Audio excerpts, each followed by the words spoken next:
Welcome to the Money Answer Show with host Jordan Goodman. Whether you are starting out, deep into your retirement, or somewhere in between, the Money Answer Show has the know-how to help you. Now here's your host, Jordan Goodman. Welcome to the Money Answer Show. This is Jordan Goodman, your host. My guest this hour is Kerry Lutz. He is the founder of the Financial Survival Network, also the author of a book called Viral Podcasting, and we're going to talk about a wide range of financial issues. Welcome to the show, Kerry. Hey, it's always a pleasure, Jordan. Thanks so much for having me back. For people who are not familiar with, just kind of give them a brief biography and how you got to be where you are today. Yeah, well, I'm a recovering attorney. Practiced law for 30 years, been involved in the legal system for much longer than that. And finally, the crash came, and I just kind of got fed up with what I was doing and just wanted to do more, wanted to reach people and try to help them through the hard times. And I felt that the mainstream media really wasn't doing enough. So here I am. So what do people find when they go to financialsurvivalnetwork.com? Well, they go there to hear interviews. I've done over 5,000 interviews with thought leaders in virtually every area. Go there for a lot of news that we collect from hundreds of different sources every week. And, it's kind of become a go-to place to figure out what's really happening, to deconstruct what the mainstream media calls news, and to figure out, who's to follow the money effectively. And then you have a newsletter as well, where you do separate interviews from the people you've had on your podcast. Is that right? Yeah, so we'll have some different interviews, and I write a blog. I wouldn't say I do it every week, which I try to do, but it's not easy, you know that. And write original articles on a variety of topics. Whatever gets me at that particular moment, that's what I'll write about. Very good. Let's kind of start on a broad picture here of where the economy is. We had a 4.1% GDP report last week. The president's saying we're going to have 3 to 4% growth. Everything's going great. What is your kind of general view of where the economy is these days? Yeah, well, I guess it could keep going for a while. The tax cuts definitely were kind of like, helped put the economy on steroids, supercharged it.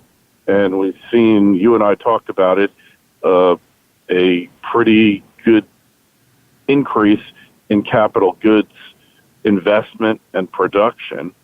So, it's looking a lot better than it did. The regulatory rollback and just kind of the attitude of the administration that we need to cut back regulation, and we need to let business people take risks, and everybody will prosper as a result. And so far, that's been working pretty well. So some would say it's happening and potentially building up inflationary pressures, which is why the Federal Reserve has been raising rates, raised them twice so far, likely to raise them twice more. Do you think they're going to keep raising rates because they're worried about inflation caused by this economic growth? That's a good question. My gut feel is there'll be some shudders in the stock market, and they'll cut back because it's just too much debt. And if there were market interest rates in effect, most people and the governments would be paying out all their income, all their revenue in interest payments. So it's almost like a vicious cycle. I don't know how they ever normalize rates without doing something with the debt. Maybe they'll sell off the state of California and that'll cover the national debt. But short of something drastic, I don't know how they deal with the debt. So as you're saying that if the Fed keeps raising short-term rates, that's going to affect Treasury bills and Treasury bonds, costing the government more, that in itself raising rates is going to increase the deficit in a way that's not going to be helpful, and therefore the Fed may not raise them as much to help keep the deficit down. Is that what you're saying? Yeah, I think they're not going to have a choice in the matter. The markets will speak to them. One thing is that Trump has a number more appointments to make to the Federal Reserve. I don't know if it's 3 or 4, but once he's done with those appointments, then you know what? He's kind of running the Fed. All of his people, he will have the majority of votes in the New York Fed and the Maine Fed, and it's gonna. He's been a proponent of lower interest rates. So it looks to me like the other thing is the yield curve is flattening out. Always a sign of a recession. That's been the most reliable predictor of recessions yet. But on the other hand, I would argue during the Obama administration, we never had a true recovery.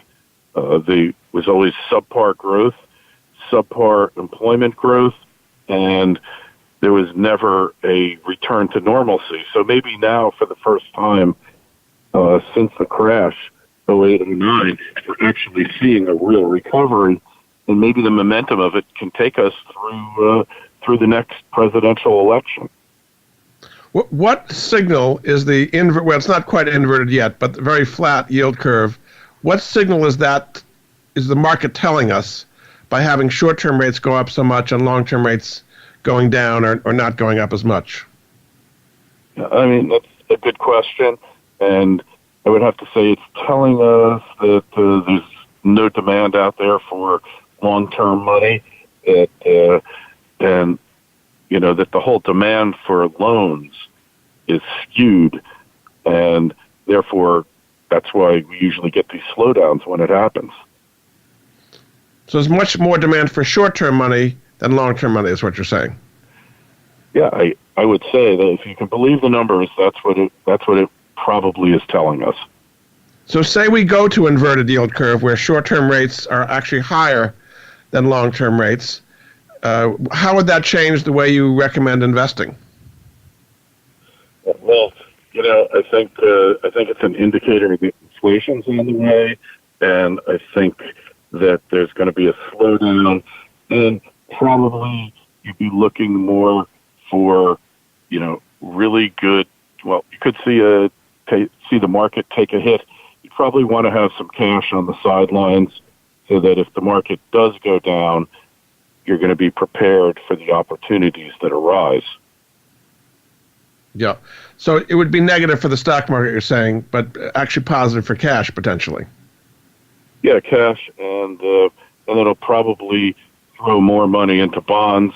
It's a whole complex equation, the way fund managers allocate funds. But if the interest rates go up high enough, then money is going to flood into the shorter-term treasuries, theoretically, maybe bringing it down a bit. And, it's going to come out of the stock market because you'll have negative yields there. And how are we positioned internationally? I mean, overseas, interest rates are much lower in Europe and Japan. They're well under 1%, sometimes even negative. So it makes our dollar go up and makes us look better compared to what they have. Is that going to continue, do you think? Rates are going to stay very low around the world compared to us? Yeah, well, we're caught in this trap. We're probably going to have rising inflation and low rates. And, until we have the market setting the rates, nobody's going to know exactly what's going to happen, how the world central banks are going to react. But it could lead to, if rates in the U.S. stay high and they stay low overseas, it's going to be bad for all of their debt that's denominated in dollars that have to be paid back in U.S. dollars. And that's going to cause some problems in banking institutions outside the U.S. So you're saying that would be a particular problem in emerging markets that have dollar-denominated debt? Would be expensive for them to pay it back, as you're saying. Yeah, all the so-called BRICS, the ultimate short bet on the dollar. They borrowed long in dollars, and eventually, they're going to have to pay the piper. So that's Brazil, Russia, India, and China. Although Brazil and Russia are in much weaker shape than India and China, but you're saying all of them could potentially get hurt by a rising dollar. Yeah, well, it's going to hurt them, but help the companies that export to the U.S. because they'll have higher profits in the local currencies. But all things considered, for debtors in those countries, is not going to be a good thing. And so would you be shorting an ETF on emerging markets, or how would you try to profit from that? That's the other thing. So emerging markets, we always look at the price of copper, the true unmanipulated price, if it's possible to obtain that. Price of copper has crashed 15% over the past month and a half, and that's something that says slowdown coming, especially in China, because they use the majority of the world's copper. So, it's there could be a lot of stresses in the emerging markets. Indeed. So let's talk about the trade situation, because that kind of plays into all this. Some would say if we don't have a resolution, if tariffs just keep going up, that's going to hurt emerging markets a lot as well, and it's going to slow down China. Is that your sense of what the tariffs are going to be doing to the world economic situation? I don't believe the tariffs ever, most of them will ever become a reality. I know that some have so far, like on soybeans and certain other goods. But I've always believed from the get-go, there wasn't going to be a trade war. We're at an economic war with China. And what Trump has done is totally rearranged everything. So they just settled with the EU, and it appears tariffs are off the table for the EU. Mexico has come to the table because they want certain things from the U.S., and they're going to settle. And basically everybody is going to settle here because the U.S. has been, I hate to use Trump's term, but, the piggy banks, the world, since World War II, without any regard to the U.S.'s fundamental economic position.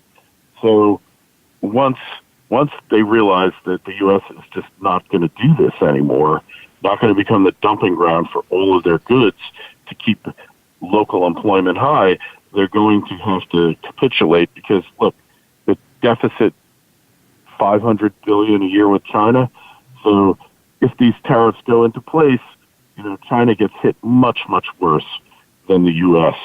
And they're going to have no choice but to capitulate. Also, you have the intellectual property theft, patent and copyright theft that goes on unabated in China that's encouraged, that's systematized by the Chinese system, and that's going to have to go. Trump is the first one to stand up. So the fact is, when push comes to shove, there'll be a face-saving maneuver, and all will be well. I mean, I just don't see any other way that this thing works out. I don't think it's been I don't think it's been a story that's been reported accurately from the get-go. So that's what I'm seeing things happen. I've gone beyond the trade wars. To me, that's yesterday's news. I'm more concerned what's coming down with these third world countries hyperinflating like Venezuela and Iran, and where that leaves their people and the countries around them. Yeah. Okay, we're going to take a break. This is Jordan Goodman of the Money Answer Show. My guest this hour is Kerry Lutz. He's the founder of the Financial Survival Network. You can find out more at his website, financialsurvivalnetwork.com. We'll be back after this.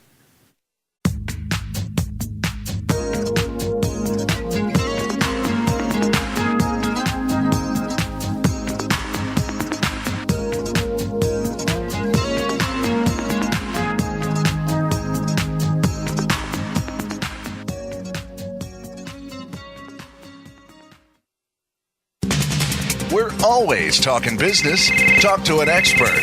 Call now toll free 866-472-5790. That's 866-472-5790. Voice America Business Network.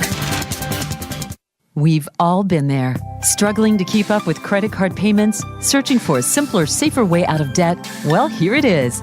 Cambridge Credit Counseling is a nonprofit service that has been helping people reduce or eliminate their credit card debt for over 20 years. Most of us have made late payments and even gone over our credit limits. Before we know it, our balances are out of control, and we can barely afford to make the minimum payments. If this sounds familiar and you're ready to take control of your debts, call Cambridge right away at 1-800-897-2200 for a debt-free analysis. Cambridge will work with your creditors and may be able to reduce your interest rates and get you out of debt fast. In fact, Cambridge's typical debt management clients save almost $150 every month on their credit card payments, and they're debt-free in just 50 months. So there is a simpler, safer way out of debt, and it all starts with Cambridge Credit Counseling. Call 1-800-897-2200 for your free debt analysis. Cambridge Credit Counseling is a Massachusetts-based nonprofit agency providing services nationwide. For complete licensing information, visit them online at cambridge-credit.org. Jordan Goodman is an affiliate. He recognizes quality solutions, forming relationships to help improve the lives of his listeners. Has your small business been turned down for a loan by the bank? Is lack of capital hindering your business growth? Small businesses unable to obtain bank financing or tired of merchant cash advances can now get the financing they need. Corporate Lending Solutions provides short and long-term capital, revolving lines of credit, and unsecured business loans. Does your business need help with payables, supplies, or payroll? Corporate Lending Solutions has powerful programs to help. While getting a small business loan can be a long, daunting process, with Corporate Lending Solutions, it's simple and takes only 1 to 3 days. Call 800-261-6478 or visit corporatelendingsolutions.com to learn more.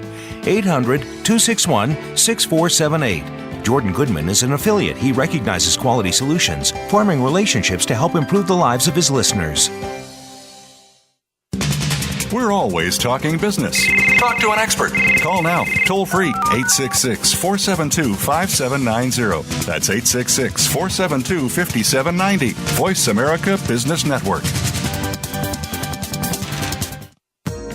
You've been listening to the Money Answer Show with Jordan Goodman. If you have a question for Jordan or his guest, please call us now at 866-472-5790. That's 866-472-5790. Now back to Jordan. Welcome back to the Money Answer Show. This is Jordan Goodman, your host. My guest this hour is Kerry Lutz. He's the founder of the Financial Survival Network. You can see his blogs and podcasts and all kinds of good information at financialsurvivalnetwork.com. Welcome back to the show, Kerry. Hey, a pleasure, Jordan. So I just want to go a little bit more on what's commonly called the trade wars. You're saying it's economic war.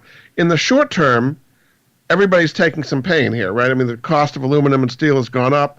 These tariffs are coming in and making things more expensive from China, from Canada. But you think they'll reach a breaking point, and then they're going to say, we can't take it anymore, and they're going to lower their tariffs. Just want to make sure I'm clear of what scenario you think is going to happen here. Oh, yeah. Well, for Canada, that's a no-brainer. They're going to come crawling. Or they'll have go into a severe recession. Kind of the choice is Trudeau's. And, you know, he thinks because he legalized marijuana that he'll get a huge number of votes.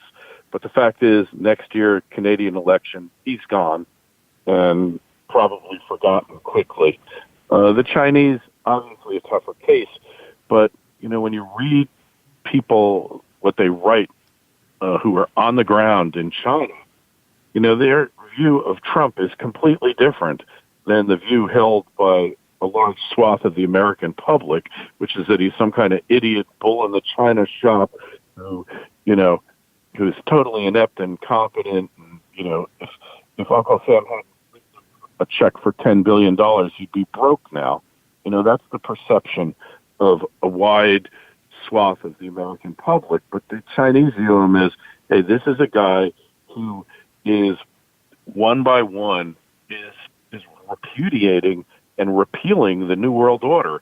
He's taken on NATO, our so-called allies there, and said, hey, if you guys want to be protected, you better pony up like you promised all these years ago and never have, because we're tired of doing this for you. And he took on the World Trade Organization, and he's taken on the UN, and he's out to reform the entire New World Order so that the U.S. becomes a beneficiary of it rather than the prime financial and military supporter of it. And maybe that's a new world order. I'm not sure. But the trade war means nothing. It is a term that does not exist. There's no such thing as a trade war. I've said it from the get-go, and I'll say it again. What does exist are competing, conflicting interests of countries that sometimes will wind up in economic warfare, and then the next step is when you can't solve things politically, you go to military warfare. But Trump is a incredible student of Sun Tzu, The Art of War, the Chinese general who I think it was 12th or 13th century, wrote this tome that is studied in the military academies of the world, military colleges of the world to this day. And, you know, the brilliance with which he's executed it is stunning, to the point where nobody even knows that he's done it. Look at Korea. The key to winning a war is to win it before the first shot is fired, or to never even have to fire a shot because you've won the war before the hostilities break out. It's happening. You know, probably with Iran as well, probably Venezuela, probably Cuba. All of these governments are poised to fall directly as a result of Trump's policies. So that's why when we go back to trade war, no, it's just another form of war on a different front. It's not its own war, if you will. So how it work, Kerry, specifically related to China? How is it going to work? Do you think he would get them to stop stealing intellectual property and lower their tariff barriers and not subsidize state-owned enterprises, all the things he's objecting to? Do you think ultimately they'll concede and not do those things? I think they will have to stop a large number of those practices. One of the deals, when he cut the deal with Juncker, the president of the EU, was that we're going to concentrate on our common economic interests together. And if you read into that, clearly they were taking a shot across China's bow. The Chinese are in awe of Trump, and they're mesmerized and really taken in by him. And that's another reason why this thing is just going to be worked out, Jordan. It's not in their interest to get into a full-blown tit-for-tat, war with the U.S. It's not going to happen. Yes, at one point they're going to be the financial center of the world and probably a dominant military power, but Trump might have set them back 20 or 30 years. They were not ready for the likes of Donald Trump. And clearly it's happening. What are the economic, the market implications of that? Say exactly what you say happens, that we put so much pressure on them, Canada, European Union, China, they ultimately kind of concede, lower tariff barriers. Is that a very bullish thing for the stock market? Okay, so it's bullish on the one hand because we got more demand for American products, but then it's going to be negative because we're going to see inflationary pressures build on the system. I mean, I've debated in my mind for years, and we've talked about it, workforce participation rate. 10 years ago when this thing crashed, the economy crashed, and it went down to 62, 63%, that showed a lot of people went on, retired early. A lot of people went on disability. 10 million people went on disability, like overnight. But now the baby boomers, your generation and mine, are 10 years older. And a lot of the people that left the workforce 10 years ago don't want to go back unless they absolutely have to increase their income. They're done working.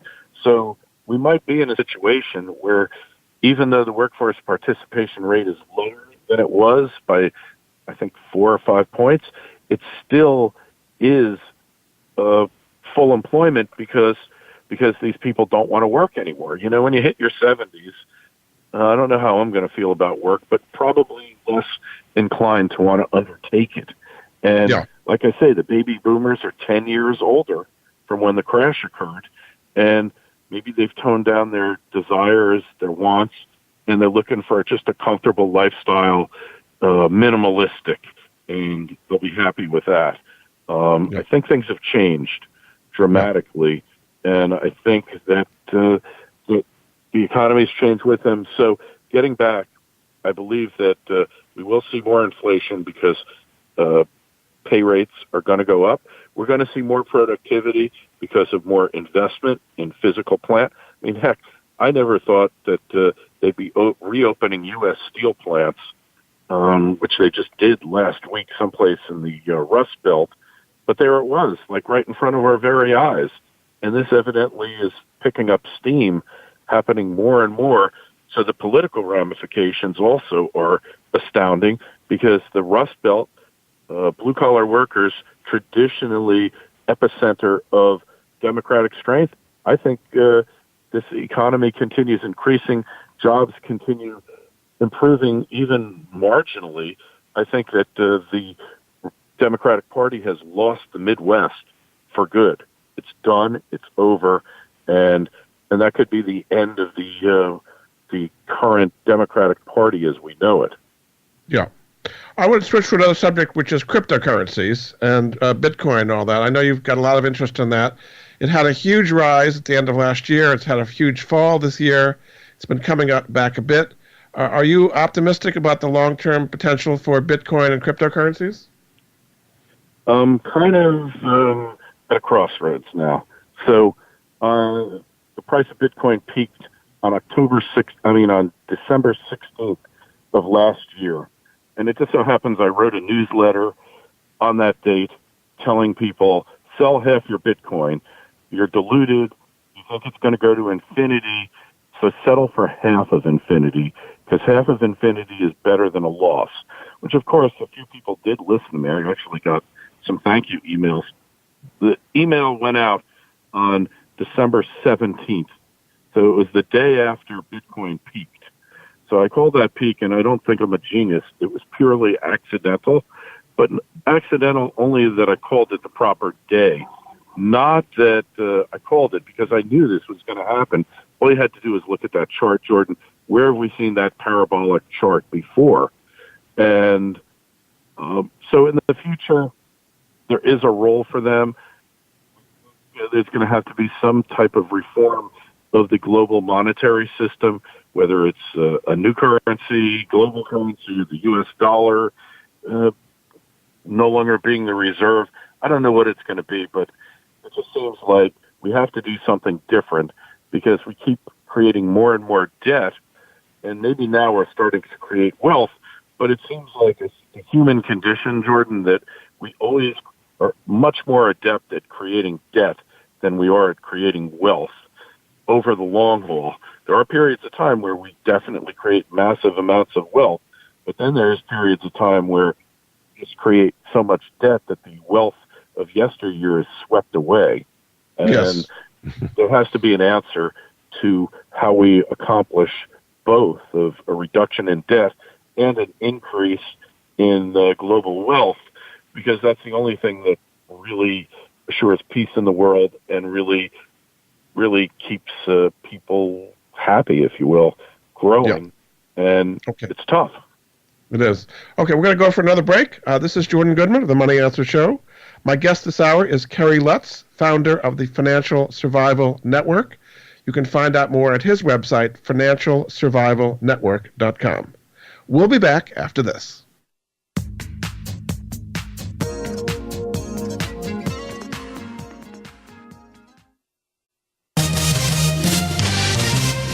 Stocks, bonds, investment opportunities, financial news, and talk. We can help. Call us now toll free, 866-472-5790. 866-472-5790. Voice America Business Network.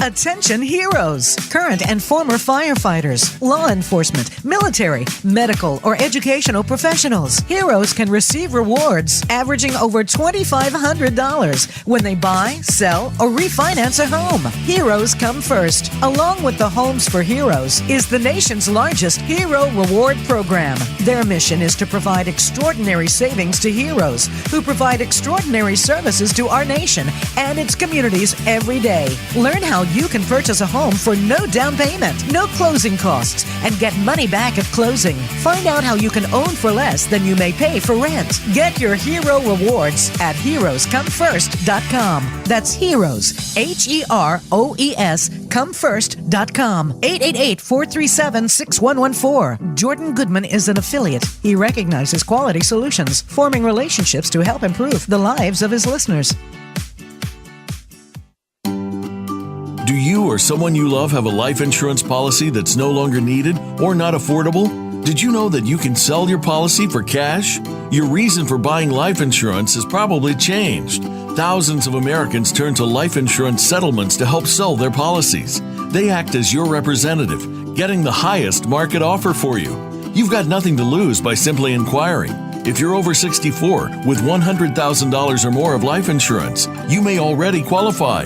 Call 877-485-6681 to get your free non-binding appraisal or visit fundinglife.com. Life Insurance Settlements. Discover the true value of your life insurance. 877-485-6681. Jordan Goodman is an affiliate. He recognizes quality solutions, forming relationships to help improve the lives of his listeners. From the boardroom to you, Voice America Business Network. You've been listening to the Money Answer Show with Jordan Goodman. If you have a question for Jordan or his guest, please call us now at 866-472-5790. That's 866-472-5790. Now back to Jordan. Welcome back to the Money Answer Show. This is Jordan Goodman, your host. My guest this hour is Kerry Lutz, the founder of the Financial Survival Network. You can find out more at his website, financialsurvivalnetwork.com. Welcome back to the show, Kerry. Hey, thanks, Jordan. So we talked about cryptos and Bitcoin a little bit. How about gold? You've been following gold. It's been in a pretty declined bear market for a while here.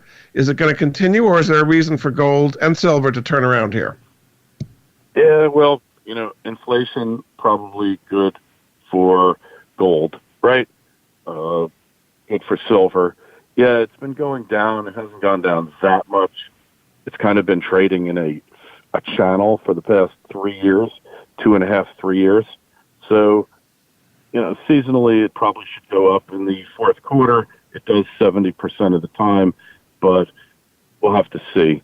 It's also a play on people's skeptical attitude towards government, their loss of confidence in government. Even though Trump might be inspiring confidence, if you look around at all the states, California, Illinois, New Jersey, New York, they're all broke and they're all on the edge of bankruptcy. If somebody wakes up and tells them that they're bankrupt, then they won't have any more excuses, and they'll have to just acknowledge the obvious. We're living in the weekend at Bernie's economy with these states and the public pension plans. So I don't know what's going to be the catalyst, but my gut feel is that at some point gold will take off again and probably reach new highs, and could be the fourth quarter where it begins its ascendancy, but it's not just going to stay dead like it is or declining slowly at the present time. I see it probably going up in the future and certainly over the coming years ahead. And so how would you play that, Kerry? Would you do physical gold? Would you do ETFs like GLD or gold mining shares? How would you play rising gold? Well, ETFs have certain technical problems with them, like whether they really have the metal or not. And they have these depositories and sub-depositories, and nobody knows if they really have the gold. So generally, there are some closed-end funds in like Canada, Central Fund of Canada, Sprott, where they really do have the metal. I think they're going to be gold-backed cryptos, real gold-backed cryptos. I know that certain entities in Canada are working on it now. It's just a matter of time till they do it, and that could change the whole crypto space. It could change everything rather quickly if what's blockchain stored gold right now becomes tokenized gold. then we could see a big increase relatively quickly. So that would be a big increase in demand, you're saying. That would be a big, if you've got crypto gold, in effect, you'd have more reason for people to buy gold to back these cryptos, is what you're saying. Yeah, exactly. So mining shares of select companies, problem with mining shares is you have business risk. It's not like you're just buying gold in the ground. You're buying management's ability to take that gold out of the ground. Most mining companies, precious metals, will never actually complete a mine. So there's two types of mining companies. Mining companies that are really out there to extract precious metals from the earth, and mining companies that are there to sell their shares and make a nice living without really respect to the viability of their project.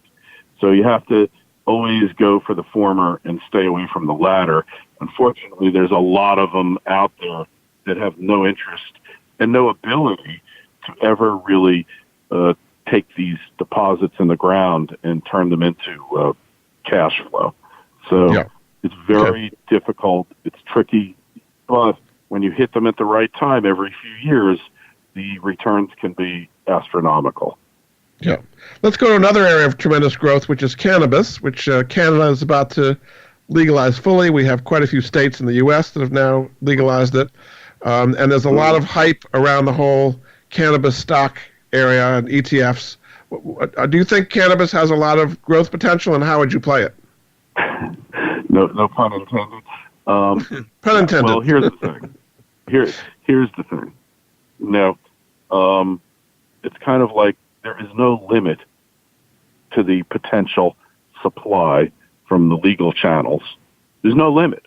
We've seen in states such as Washington State, where it's been legalized for several years, I think since 2014. We've seen in Oregon, where it's been legal the past year and a half or two. The prices of cannabis-related products have kind of dropped substantially, like as much as 50%. So when we see that that can happen, now granted, in other places like Nevada, California, they cannot keep product on the shelves. But those are newly legalized markets. So there's a lot of growth ahead.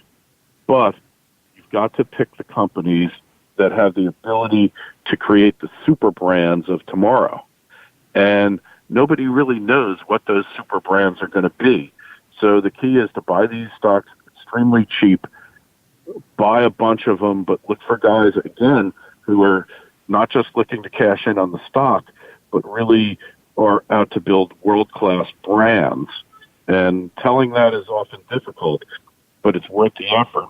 The ones who are out to build the brands have really good potential. The ones who are out to make a killing in the market are going to be like the dot-coms of yesteryear that nobody remembers, that did dumb things that nobody cared about. So just remember, it's a product that's grown from the earth, or actually in warehouses now, and it's very easy for supply to outstrip demand. So soon they'll be asking for the government for protection from all the cheap foreign weed coming into the country. And then, we've seen this play out a lot of times. Some would say that the big tobacco companies and beer companies and, others, even drug companies, would want to get into this and make it a growth area. Is that possible? Look, the pharmaceutical companies, it's always theoretically possible because it's a drug and they sell drugs and all of that. But they're in a very precarious position, big pharma. Everyone hates them with a passion. They feel ripped off, taken advantage, and many of you out there feel that they're nothing short of criminal enterprises. Not my personal opinion, but they have taken leave. And then you've got the opioid epidemic brought on by big pharma. You got all these negatives against them.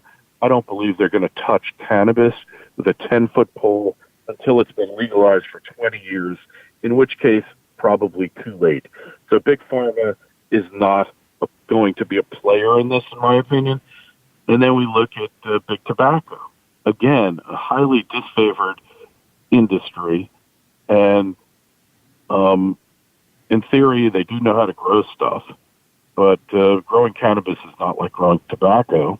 I think the way I see it with them, probably not going to touch it for a while. And then alcohol, big alcohol, I could see them doing it. That's the only cross-industry investment that I would really foresee. Everything else looks like it's just kind of coming up organically. A lot of Canadian companies into this, because Canada will be the first country to officially legalize cannabis on October 18th of this year. So beware the cannabis stocks, but there are some good ones out there, some ones that I feel confident are going to become world-class leaders and brands. But it might not be in guys just selling barrels of weed to the public or to wholesalers. I think it's going to be the edible industry and the concentrate industry. But again, it's an industry. Just think back to casino gambling 20 years ago. You could open up a casino any place in the country, and no matter how awful your service, how bad your table odds, you would have people lined up to get into your casino. Here we are 20 years later. Casinos are pretty much legal all over the place, except maybe in Texas. I mean, you got casinos popping up all over. I mean, I was in Washington State. There's a casino on every block, it seems. And now it's a lot harder to make money in the casino business. You need a brand, and you need really good execution of a business plan where the gamblers, or as they call them in the UK, punters, perceive value to get them to come in the door, which means more giveaways, more comps. And at the same time, you've got these companies with huge staff, and they're trying to cut back on the comps. So it's a real tough struggle for casinos, and it will, in 20 years, be a tough struggle for cannabis producers. But in the meantime, you get on the right bandwagon here, and you can make a lot of money off of it. But just so do you have some suggestions, Kerry, for one or two bandwagons, some specific stocks that you would like in the cannabis world? Sponsors. I got to be clear that they're sponsors. Okay. One was Pure Cannabis. The other was Leviathan Cannabis, Pure Global Cannabis, and they're stock on the symbol on the Vancouver Exchange. And like I said, they're a sponsor. They paid me to say nice things about them, but I wouldn't say nice things about them if I hadn't done my due diligence. I like the people involved in it. They're really bright. They're looking for a brand, and they're concentrating mainly on the medical channel, because there's a lot of potential uses and current uses for cannabis, CBD oil, which is known as hemp oil. And these guys are poised to really take advantage of it. They're not really interested at the present time in the recreational market. So I would say these medical provider people really, really have a leg up. And then Leviathan, it's just a fascinating company because they've purchased a drugstore in Ontario where they're going to distribute medical product. And they've got a branding aspect to it. And they've invested heavily in technology, growing technology. So they intend to become a vertically integrated cannabis producer. I don't know of anybody else that's got that business plan. But like I say, these companies are my sponsors. And, but what is the symbol? Down, I don't own any shares. What is the stock symbol for Leviathan, if people wanted to look into that more? EPIC, EPIC. It's on the Canadian Securities Exchange, the CSE, and they've gotten some major money behind them. Both of these companies well capitalized. That's the one thing I would tell you. In the cannabis space, if they aren't well capitalized, if they don't have 10, 20 million in the bank or have plans to raise it very quickly, don't touch them. You want well capitalized companies who've got proven management and a good business plan to brand. Very good. We're going to take another break. This is Jordan Goodman of the Money Answer Show. My guest this hour is Kerry Lutz. He's the founder of the Financial Survival Network.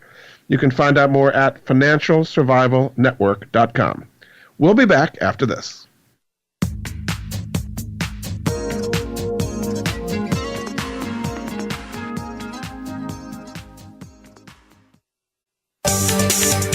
From the boardroom to you, Voice America Business Network. Looking for an investment option? Consider Secured Real Estate Income Strategies. Secured Real Estate Income Strategies is a real estate-backed option offering investments with a monthly income objective. The goal of the strategy is to lend money to real estate developers. SREIS offers an 8% preferred return per annum, plus a share in any profits. While there is risk, including loss of capital, and you should carefully read the offering circular for full details, Secured Real Estate Income Strategy screens each real estate loan carefully. Call 888-444-2102 or visit securedrealestatefunds.com to learn more. 888-444-2102. Jordan Goodman is an advisor to and part owner in Secured Real Estate Income Strategies. This does not constitute an offer to sell or a solicitation of an offer to buy any securities. Securities offered through North Capital Private Securities, member FINRA, SIPC. Are you a homeowner tired of making monthly mortgage payments with little progress towards paying down your principal? Does paying off your home in 5 to 7 years without making larger or more frequent payments sound appealing? Paying off your home in full in 5 to 7 years is really possible thanks to Truth and Equity's Mortgage Equity Optimization System, a money management approach that puts your money to work for you 24/7. If you own a home with some equity, have a decent credit score, and verifiable income, you owe it to yourself to learn more about Truth and Equity's program. There's no need to replace your mortgage or refinance in many cases. The system works for new home purchases as well as current mortgages. Your home is your largest investment. Own it outright in 5 to 7 years. Call Truth and Equity 888-262-5540 or visit truthandequity.com 888-262-5540. Jordan Goodman is an affiliate. He recognizes quality solutions, forming relationships to help improve the lives of his listeners. Get the news on our shows and other happenings by following us on Twitter. Find us at VoiceAmericaTRN or twitter.com/VoiceAmericaTRN. You've been listening to the Money Answer Show with Jordan Goodman. If you have a question for Jordan or his guest, please call us now at 866-472-5790. That's 866-472-5790. Now back to Jordan. Welcome back to the Money Answer Show. This is Jordan Goodman, your host. My guest this hour is Kerry Lutz, founder of the Financial Survival Network. You can find out all of his work at financialsurvivalnetwork.com. Welcome back to the show, Kerry. Hey, thanks, Jordan. In addition to Financial Survival Network, you did a book called Viral Podcasting, a proven process to earn a six-figure income from your show. So briefly, just say how people can profit from podcasting. Yeah, well, so first and foremost, you got to be willing to make a commitment to it. You have to treat it as a business. If you're not familiar with podcasting, some of you might not be.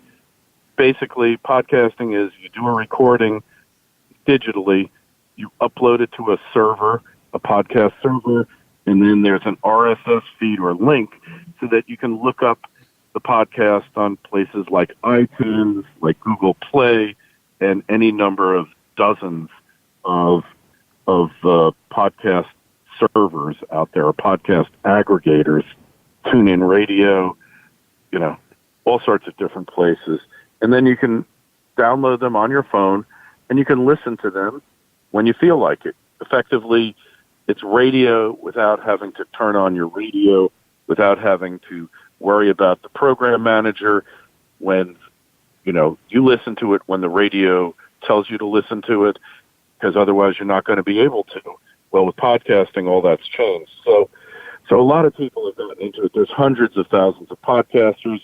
Most of them aren't doing much. Hardly anyone who starts ever makes it past 20 episodes.